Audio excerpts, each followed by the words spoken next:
So you open your phone to decide what to eat. You scroll again. 12 minutes later, you've scrolled past the same restaurant 4 times. Then you think maybe you should pick something healthier. Then you wonder if it's even worth ordering. Then you remember you need to save money. Then you think about how late it is. Then you think about tomorrow. And somehow choosing dinner now feels important. And now you're mentally exhausted, before you've even eaten anything. This is why making decisions feels hard, and why making decisions is that simple. So you Google how to make better decisions, and Google treats it like you're about to ruin your life. First, clarify your goals and values. Then gather relevant information, while recognizing your cognitive biases.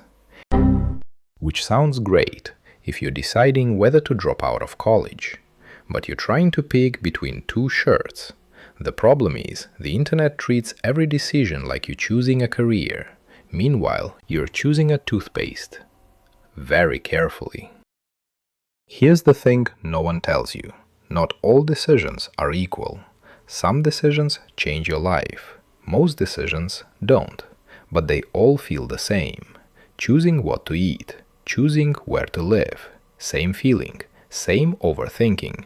Because to your brain, a decision is a decision. So when everything feels important, nothing gets done.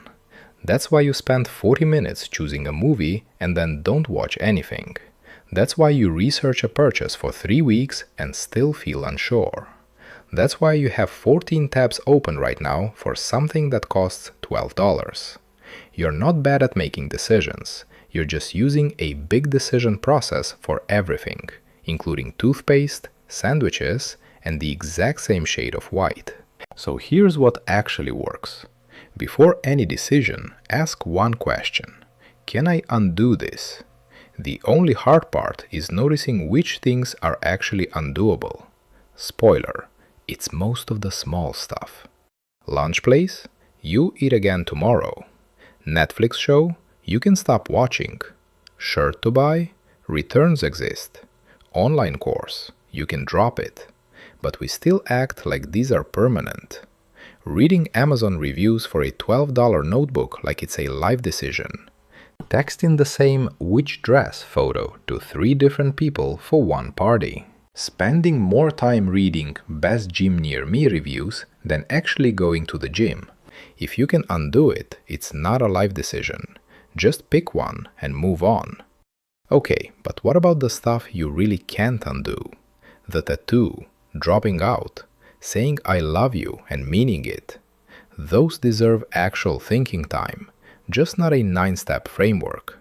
Instead of a framework, use questions.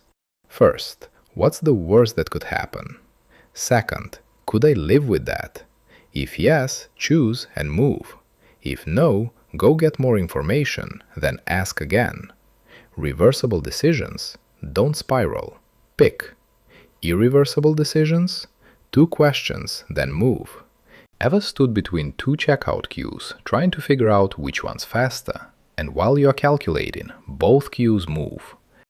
Can you switch queues? Yes, just pick one. Worst case, you wait an extra 30 seconds. You'll survive. You don't need to journal about it. You don't need to consult your values. You don't need to visualize 17 possible futures. You just need to know which type of decision it is. And here's the thing, most of the time it's reversible. Most of the time you can just pick. But having said all this, you don't have to memorize anything. Like if you're in your kitchen opening cabinets and closing them, nothing new is gonna appear, just grab something. It can even be toast, literally just toast. You can always make something better later. But chances are you won't even think about it again, because once you've eaten, you've moved on. The decision is done. The point isn't to pick the best option, the point is to pick and move. Now you might be thinking, okay, toast is easy, but what about actual decisions?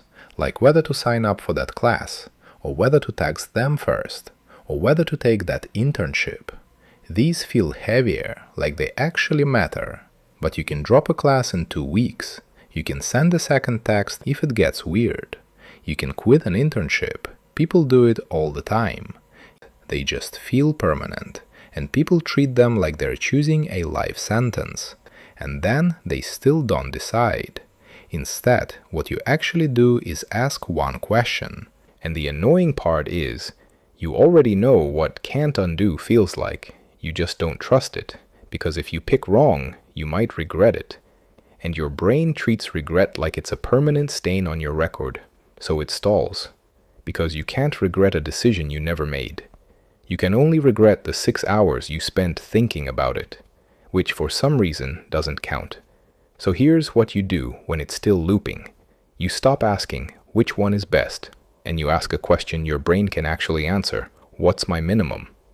Not your dream outcome, not the perfect choice, just the minimum requirements for this to be a win. 3 bullets. That's it. If an option clears the minimum, it's a yes. If 2 options clear the minimum, congratulations. That means it doesn't matter. And if it doesn't matter, you don't get to keep spending brain power like you're investing. This is where you use the most powerful decision tool ever invented, a coin. Flip it. Not because a coin is wise, because it forces your brain to reveal its bias. If it lands on option A and you feel even slightly annoyed, pick B. If you feel relief, pick A.